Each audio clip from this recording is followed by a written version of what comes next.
जो ये शायरी सुनाते हैं तब तुम लोग जो बातें करते हो ना बेटा, जैसे तुम लोगों की एज में, मुझे नहीं पता किसी ने तुम्हें समझाया कि नहीं समझाया, लेकिन मुझे ऐसा लगता है बीइंग अ टीचर ये मेरी जिम्मेदारी है, मैं तुम लोगों को इस बारे में बता दूं थोड़ा सा, क्योंकि मैंने जीवन के कई पड़ाव तुमसे ज्यादा, प्यार मोहब्बत, ये किसी के प्रति लगाव, इंटीमेसी, ये बिल्कुल नेचुरल प्रोसेस है। इसमें ऐसा नहीं है कि सिर्फ तुम ही इस उम्र से गुजर रहे हो, तुम्हारे पेरेंट्स, तुम्हारे दादा दादी, हम, अब अगली पीढ़ी तुम, ये एक एहसास है। लेकिन ये खूबसूरत एहसास बेटा कई लोग बहुत गलत तरीके से सोसाइटी में पेश करते हैं। जैसे इंटीमेसी होना, किसी के प्रति लगाव होना, किसी को हम बहुत ज़्यादा पसंद करते हैं, ये खूबसूरती भरे एहसास हैं। और जिसके अंदर प्यार है ना, वो कभी गलत नहीं चल सकता बेटा, जिसको हम रियल में प्यार कहते हैं। प्यार का मतलब ये नहीं कि आप किसी के प्रति फिजिकली एक अट्रैक्शन फील कर रहे हैं। प्यार का मतलब है आप उस इंसान की खूबसूरती को महसूस कर रहे हैं और आप उसको एक अच्छा इंसान बनने में मदद कर रहे हैं। इंसान का मतलब होता है मानवता के लिए जीना, समाज के लिए कुछ बेहतर करना। तो असली प्यार वो है जो आपको आपका बेहतर वर्जन बना दे, आप जिस काबिल हैं। हर आदमी के अंदर ना कोई काबिलियत है। कोई भी लड़की किसी लड़के की लाइफ में अगर है, या किसी लड़की की लाइफ में कोई लड़का है, तो बेटा वो सही है या गलत, इस बात का अंदाजा इस चीज से लगाया करो कि उसके आने से तुम्हारे जीवन में क्या प्रभाव पड़ेगा। वो अगर तुम्हें गलत रास्ता दिखा रहा है या दिखा रही है, क्योंकि आजकल ये प्रॉब्लम सिर्फ लड़कों की नहीं है बेटा, कितने ही लड़के भी बेचारे इस तरह के गलत रिलेशंस का प्रभाव ये पड़ता है कि उन बेचारों की लाइफ स्पॉइल हो जाती है। मैं तो तुम दोनों के कैरेक्टर में दोनों को जज कर सकती हूँ।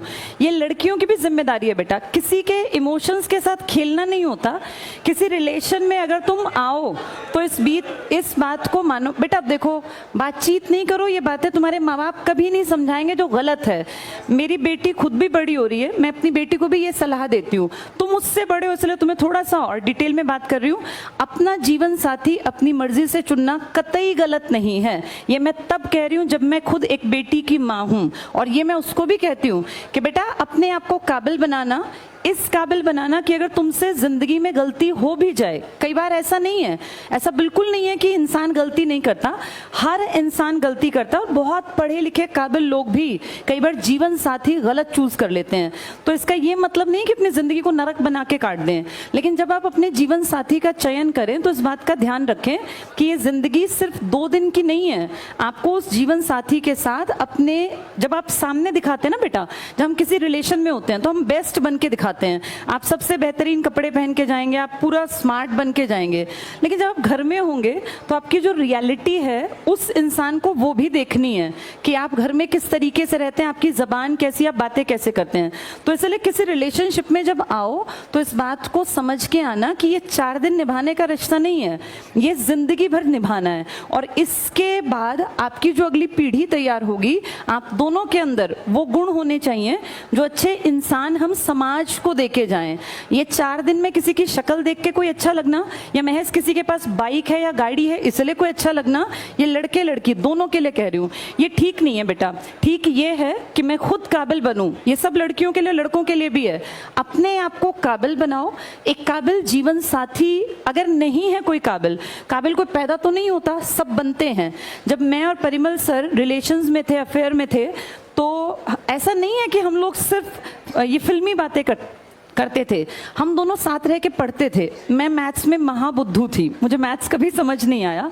ये कहीं ना कहीं मेरा एक बचपन में एक डर बैठ गया था मैथ्स के टीचर का, जबकि मैं बाकी सब सब्जेक्ट्स में बहुत परफेक्ट थी। मेरे साइंस में 100 में से 95 नंबर थे। तब CBSE में 25 नंबर का इंटरनल पेपर होता था और 75 नंबर का बाहर का। मैं आपको ये बताना चाह रही हूँ कि जो कमजोरी थी ना, मैंने अपने, जब मेरा और सर का अफेयर था तो उस कमजोरी को बेहतरी बनाया। मेरे DSSB में 20 में से 20 नंबर का मैथ्स आता था, अभी भी 20 का ही आता है वहां, मेरे 12 नंबर आ गए थे, 12 या 14 के आसपास। मतलब जो लड़की 0 थी मैथ्स में, और मैं कभी मैथ्स करके ही नहीं आती थी, मुझे लगता था इसमें मुझे कुछ नहीं आना, उसमें मैंने अपने अफेयर के दौरान इतनी इंप्रूवमेंट की कि मैं उस 0 से और 20 में से 12 या 14 तक पहुंच गई। ये बता रही हूँ आपको कि आप जिस रिलेशन में है ना, वो आपके बेस्ट को बाहर निकाले तो आप सही इंसान के साथ हैं। और अगर आप किसी भी लड़की के साथ हैं या किसी लड़के के साथ हैं जो आपको पढ़ाई से हटा रहा है, तो ये रिलेशन आपके फायदे का नहीं है बेटा। कभी भी दो लोग जब एक रिश्ता उनके बीच में है तो उस रिश्ते में दोनों की बराबरी होनी चाहिए और वो दोनों का बेस्ट बाहर निकाले। ये लड़कों के लिए भी है बेटा। कई बार मैं देखती हूँ इस तरह के केसेस बहुत नॉर्मल है जिसमें लड़कियां जो हैं लड़कों का गलत तरीके से इस्तेमाल करती हैं, गिफ्ट्स लेती हैं, पैसे ले लेती हैं। मैं सिर्फ लड़कियों की बदनामी नहीं कर रही हूँ, लेकिन ऐसा भी है। ये तुम्हें भी देखना पड़ेगा कि हम जिस लड़की के साथ, और बेटा ये ना टाइम पास की चीजें नहीं होती, जिंदगी बार बार नहीं मिलती। ये 20 से लेके और 25 साल तक आपका करियर बिल्डिंग का भी टाइम होता है मेन, और इसी टाइम पे एक नेचुरल प्रोसेस है, आपको ऑपोजिट जो भी होगा वो पसंद भी आएगा। तो इस चीज में एक बैलेंस बना के चलना आपकी जिम्मेदारी है। लड़कियां किसी भी रिश्ते में तब बंधें जब वो उसको निभा सकें। ऐसा ना हो आप किसी के साथ बहुत ज्यादा इंटीमेसी में है, रिलेशन में है, फिर जब आपको एक स्टेज पे आके आप कहें कि नहीं मुझे अपने पेरेंट्स के अकॉर्डिंग चलना पड़ेगा। पेरेंट्स के अकॉर्डिंग चलने में बुराई नहीं है, पर बेटा किसी भी रिश्ते में किसी को इतना हद तक इन्वॉल्व ना करना जिससे उसके परिवार का जीवन तबाह हो। कई बार ऐसा सुनने में आता है किसी लड़के ने सुसाइड कर लिया। किसी लड़की के लिए मरने की किसी को जरूरत नहीं है, ना ही किसी लड़कियां वैसे मरती भी नहीं है। लड़के